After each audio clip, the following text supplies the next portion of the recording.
Herr Dürrenmatt, hier zu sprechen über die Frage, wie entsteht ein Drama, ist, glaube ich, eine gute Sache, denn etwas Ungewöhnliches für unsere Begriffe geschieht hier im Basler Stadttheater. Wir sitzen hier nun im Foyer, um darüber zu sprechen. Sie arbeiten jetzt Ihre Stücke direkt in Kontakt mit der Bühne. Sie haben das früher zwar schon in Zürich etwa begonnen, aber nun, nachdem Sie hier nach Basel als Mitglied der Direktion gekommen sind, haben Sie natürlich größere Möglichkeiten, ernstere Möglichkeiten, mit der Bühne im engsten Kontakt zu arbeiten. Und wenn ich richtig informiert bin, sind Ihre Stücke ja noch gar nicht restlos fertig, wenn Sie jetzt hier in die Proben gehen. Nein, das sind sie nicht. Das kommt natürlich darauf an, was es gerade für ein Stück ist. Jetzt mache ich eine Bearbeitung und das geschieht so, dass ich gleichzeitig schreibe und gleichzeitig wird geprobt.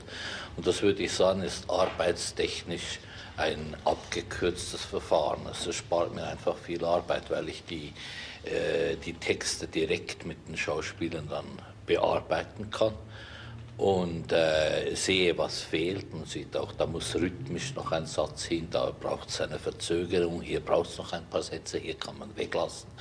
Das ist eine Arbeit, die mir, sagen wir mal, die Hälfte weniger Zeit kostet, als wenn ich es direkt auf dem Schreibtisch erarbeiten würde. Das ist also ein abgekürztes Verfahren. Das provoziert natürlich die Frage, wie es da mit der Konzeption des Dramatikers steht. Er hat doch irgendwelche Absichten mit dem Stück. Verändert sich das nicht durch die Proben dann? Ja, die Hauptlinie verändert sich ja gar nicht. Die muss man natürlich haben, wenn man ein Stück umschreibt oder ein neues Stück macht. Man muss immer die Idee haben, was man tun will. Das ist, glaube ich, die Voraussetzung, ein Stück zu schreiben. Man muss wissen, was man schreibt. Nicht genau, nicht im Detail, nicht in vielen Bühnenwendungen, aber man muss einen Stoff haben. Also das ist am Anfang, wenn man einen Roman schreiben muss, muss man einen Stoff haben, Film oder so. Man muss einen Stoff haben, den man eben erarbeiten will. Sie haben ja mal gesagt, Ihre schriftstellerische Tätigkeit ist die Geschichte Ihrer Stoffe. Aber blenden wir vielleicht zunächst einmal zurück. Sie haben ja ganz anders angefangen. Ihre ersten Dramen entstanden ja eigentlich ohne Kontakt zur Bühne. Ja, meine ersten Dramen entstanden eigentlich mehr aus dem Wunsch, Theater zu machen. Vielleicht ist Wunsch nicht gerade das richtige Wort. Es war natürlich eine sehr eigenartige persönliche Situation. Wir waren damals eingeschlossen im Krieg, konnte nie aus dem Lande heraus. Und ich wollte immer Maler werden. Ich sage nein, dass ich kein Maler bin. Habe versucht mit kleinen schriftstellerischen Versuchen etwas in den Griff zu bekommen. Und für mich war die dramatische Form so etwas wie ein plötzlicher Beginn. Es war plötzlich eine Lösung. Aber ist das eine Lösung für das Theater gewesen oder Nein, nur das? Nein, es war eine Lösung zu schreiben, eine Möglichkeit zu schreiben. Die Stoffe, die ich damals hatte, ließen sich einfach am besten dramatisch darstellen, so würde ich das sagen. Aber ich hatte die Bühne gar nicht im Sinn. Also in dem Sinne Lesedramen, wie sie ja quer durch die Geschichte gehen. Ich würde auch nicht sagen Lesedramen. Die Dramen entstehen ja beim Schriftstellen nicht eigentlich mit dem Wunsch, Publikum zu haben, zuerst, sondern sie entstehen aus dem Drang, sich ausdrücken zu können, sich auszudrücken. Aber in der Zwischenzeit ist für Sie ja das Publikum sehr wichtig geworden.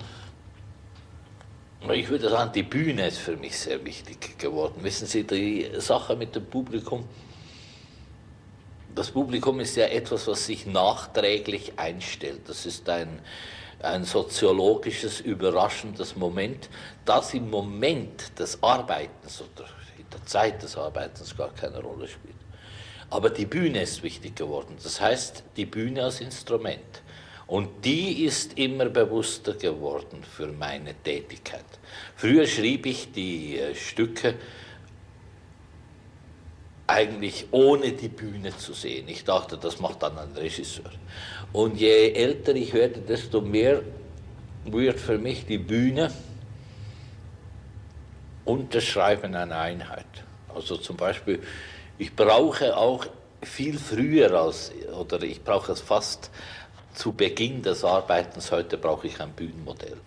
Man muss die Vorstellung haben, zum Beispiel, was ist ein Auftritt, was ist ein Abgang, brauche ich da Zeit überhaupt man muss ja überhaupt die Bühnenform wissen, der ich schreibe, denn das macht die Form des Stückes aus. Lassen Sie mich das beziehen auf unsere Grundfrage, wie steht ein Drama? Heißt das also, dass so, nämlich am Schreibtisch, ein Drama nicht entstehen sollte?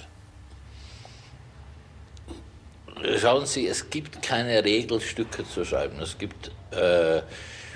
gibt die Stückeschreiber, die haben immer nur am Schreibtisch gearbeitet. Es gibt die großen Theaterpraxiker, nicht? Es gibt die Schauspieler, die schrieben, nehmen Sie Molière, Shakespeare, Nestroy. Das waren schreitende Schauspieler, zum Beispiel von Nestroy.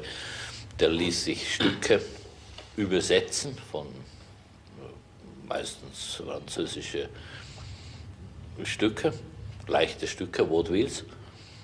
Und ließ sie so übersetzen, dass sie auf einer Seite des Papiers stand, also die Übersetzung, und die andere war frei. Und er hat alle seine Stücke morgens im Bett geschrieben, weil er abends ja ständig auf der Bühne war. Und er hat also ständig transponiert, was kann man brauchen von der Vorlage, und dann kamen seine eigenen Einfälle. So entstanden zum Beispiel Nestroy-Stücke, sind alles Bearbeitungen, außer, glaube ich, eben der Erde, erster Stock oder ich glaube, das Haus der 4 Temperamente, da weiß man nicht, was die Vorlage ist. Und bei Shakespeare, das kann man auch untersuchen, war es auch zum großen Teil bearbeiten. Es war schon ein regieführendes Schreiben. Dann gibt es natürlich Schriftsteller, die nur am Schreibtisch arbeiten. Das gibt es also keine Regel. Die Schreibtischarbeit ist immer der größte Teil der Arbeit. Um die kommt man nie herum. Also ein Stück zu schreiben für mich dauert mit der Aufführung, also mit der Regie, bei der ich immer mit dabei bin und mithelfe. Wir machen eigentlich immer eine Co-Regie. Bei den Uraufführungen dauert ungefähr ein Jahr. Das lässt sich insofern heute in Basel verkürzen, dass ich, sagen wir, zu diesem Stück Blaise Strindberg, das auch eine vollständige Umwandlung eines Stücks ist. Ja, es ist der Totentanz. Ungefähr 4 Monate brauche bis zur Aufführung. Mit Regie.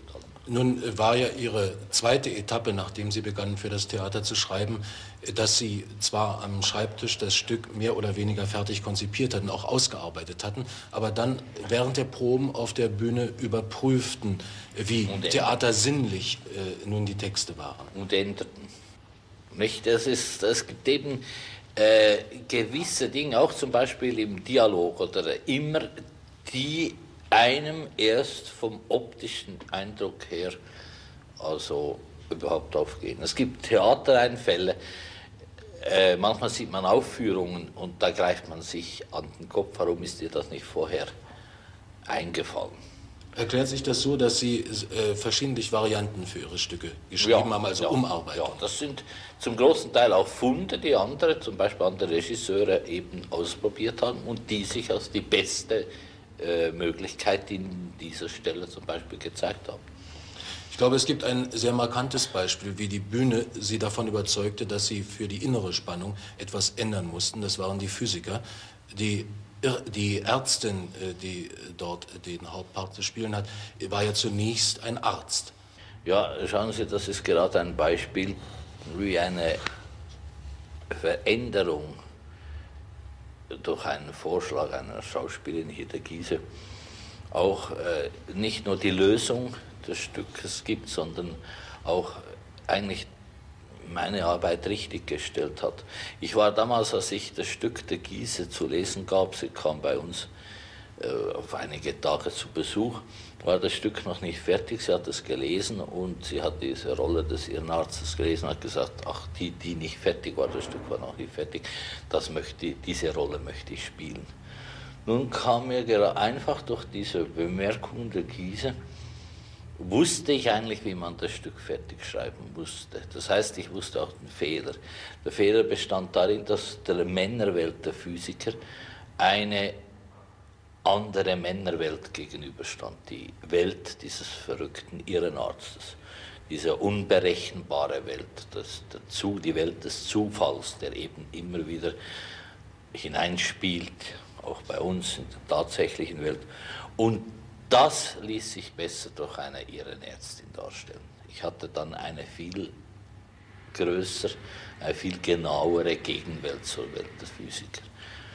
Die Physiker sind ja noch aus einem anderen Grunde sehr interessant, Herr Dürrenmatt. Sie haben einmal gesagt, dass Sie sich Ihren Einfällen aussetzten beim Schreiben.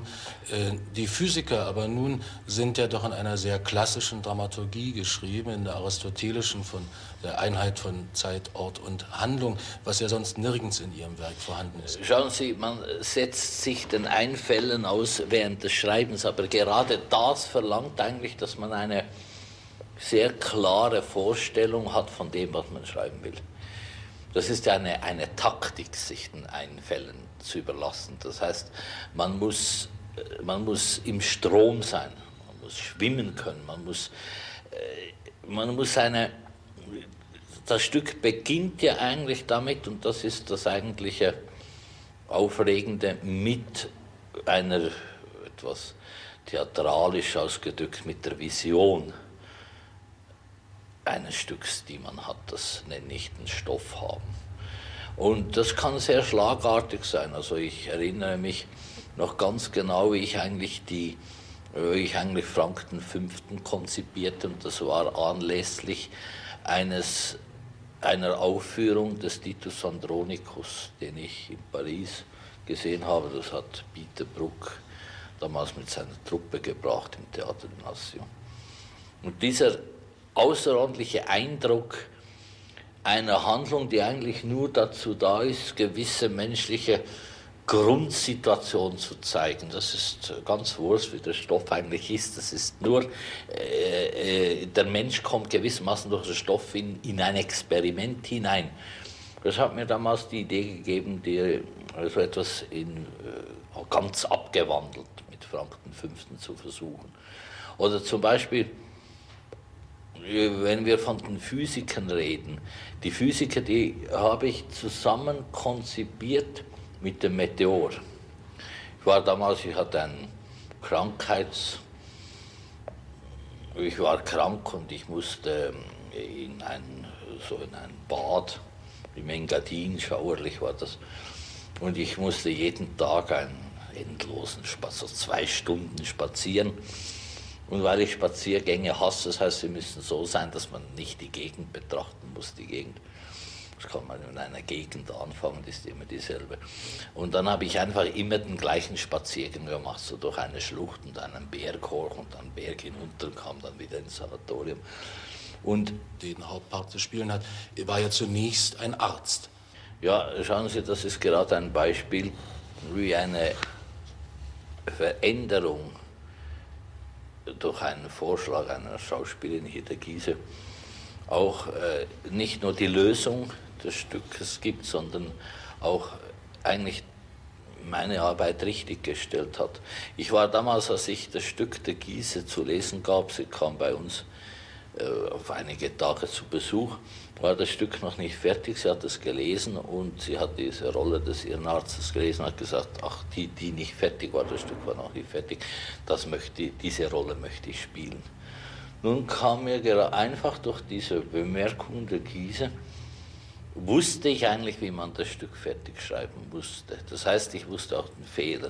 Der Fehler bestand darin, dass der Männerwelt der Physiker eine andere Männerwelt gegenüberstand, die Welt dieses verrückten Irrenarztes, diese unberechenbare Welt, die Welt des Zufalls, der eben immer wieder hineinspielt, auch bei uns in der tatsächlichen Welt. Und das ließ sich besser durch eine Irrenärztin darstellen. Ich hatte dann eine viel größere, eine viel genauere Gegenwelt zur Welt der Physiker. Die Physiker sind ja noch aus einem anderen Grunde sehr interessant, Herr Dürrenmatt. Sie haben einmal gesagt, dass Sie sich Ihren Einfällen aussetzten beim Schreiben.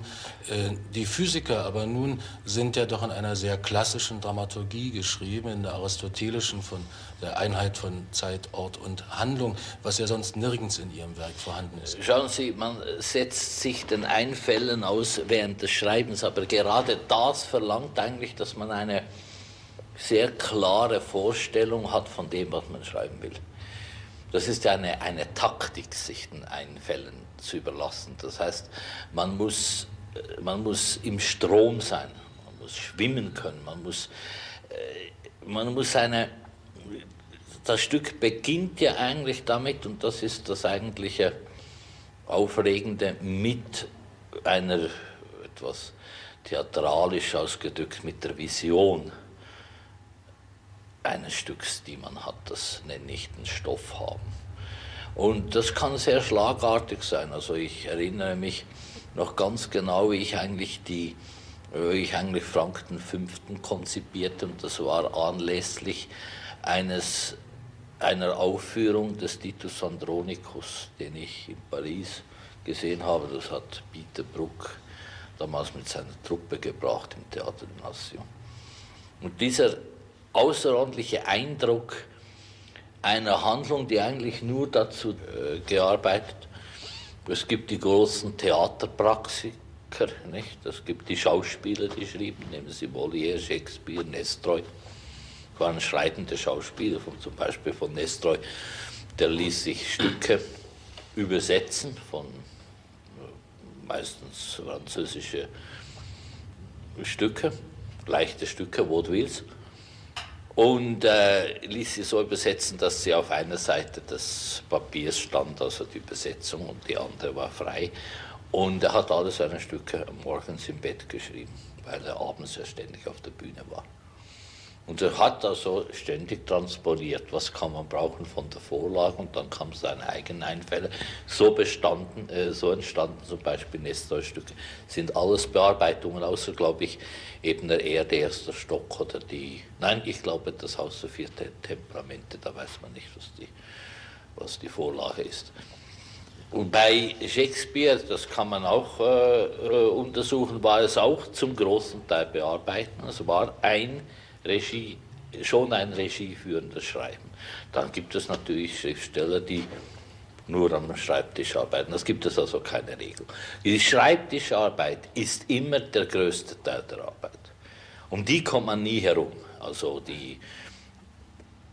ein Stück zu schreiben für mich dauert mit der Aufführung, also mit der Regie, bei der ich immer mit dabei bin und mithelfe. Wir machen eigentlich immer eine Co-Regie. Bei den Uraufführungen dauert ungefähr ein Jahr. Das lässt sich insofern heute in Basel verkürzen, dass ich, sagen wir, zu diesem Stück Blaise Strindberg, das auch eine vollständige Umwandlung eines Stücks ist. Ja, es ist der Totentanz. Ungefähr 4 Monate brauche bis zur Aufführung. Mit Regie. Nun war ja Ihre zweite Etappe, nachdem Sie begannen, für das Theater zu schreiben, dass Sie zwar am Schreibtisch das Stück mehr oder weniger fertig konzipiert hatten, auch ausgearbeitet hatten, aber dann während der Proben auf der Bühne überprüften, wie theatersinnlich nun die Texte waren. Und änderten. Nicht? Es gibt eben gewisse Dinge, auch zum Beispiel im Dialog oder immer, die einem erst vom optischen Eindruck her also überhaupt aufgehen. Es gibt Theatereinfälle, manchmal sieht man Aufführungen und da greift man sich an den Kopf, warum ist dir das nicht vorher eingefallen? Erklärt sich das so, dass Sie verschiedentlich Varianten für Ihre Stücke geschrieben haben, also zu sehen. Ich dachte, das macht dann ein Regisseur. Und je älter ich werde, desto mehr wird für mich die Bühne und das Schreiben eine Einheit. Also zum Beispiel, ich brauche auch viel früher ich brauche es fast zu Beginn des Arbeitens, heute brauche ich ein Bühnenmodell. Man muss die Vorstellung haben, zum Beispiel, was ist ein Auftritt, was ist ein Abgang, brauche ich da Zeit überhaupt man muss ja überhaupt die Bühnenform wissen, der ich schreibe, denn das macht die Form des Stückes aus. Lassen Sie mich das beziehen auf unsere Grundfrage, wie steht ein Drama? Heißt das also, dass so, nämlich am Schreibtisch, ein Drama nicht entstehen sollte? Schauen Sie, es gibt keine Regel, Stücke zu schreiben. Es gibt die Stückeschreiber, die haben immer nur am Schreibtisch gearbeitet. Es gibt die großen Theaterpraxiker, nicht? Es gibt die Schauspieler, die schrieben, nehmen Sie Molière, Shakespeare, Nestroy. Das waren schreitende Schauspieler, zum Beispiel von Nestroy. Der ließ sich Stücke übersetzen von meistens französische Stücke, leichte Stücke, Vaudevilles, und ließ sie so übersetzen, dass sie auf einer Seite des Papiers stand, also die Übersetzung, und die andere war frei. Und er hat alle seine Stücke morgens im Bett geschrieben, weil er abends ja ständig auf der Bühne war. Und er hat also ständig transponiert, was kann man brauchen von der Vorlage, und dann kamen seine eigenen Einfälle. So entstanden zum Beispiel Nestroy-Stücke, sind alles Bearbeitungen, außer, glaube ich, eben der erster Stock oder ich glaube, das Haus der 4 Temperamente, da weiß man nicht, was die Vorlage ist. Und bei Shakespeare, das kann man auch untersuchen, war es auch zum großen Teil bearbeiten. Es war schon ein regieführendes Schreiben. Dann gibt es natürlich Schriftsteller, die nur am Schreibtisch arbeiten. Das gibt es also keine Regel. Die Schreibtischarbeit ist immer der größte Teil der Arbeit. Um die kommt man nie herum. Also ein Stück zu schreiben für mich dauert mit der Aufführung, also mit der Regie, bei der ich immer mit dabei bin und mithelfe. Wir machen eigentlich immer eine Co-Regie. Bei den Uraufführungen dauert ungefähr ein Jahr. Das lässt sich insofern heute in Basel verkürzen, dass ich, sagen wir, zu diesem Stück Blaise Strindberg, das auch eine vollständige Umwandlung eines Stücks ist. Ja, es ist der Totentanz.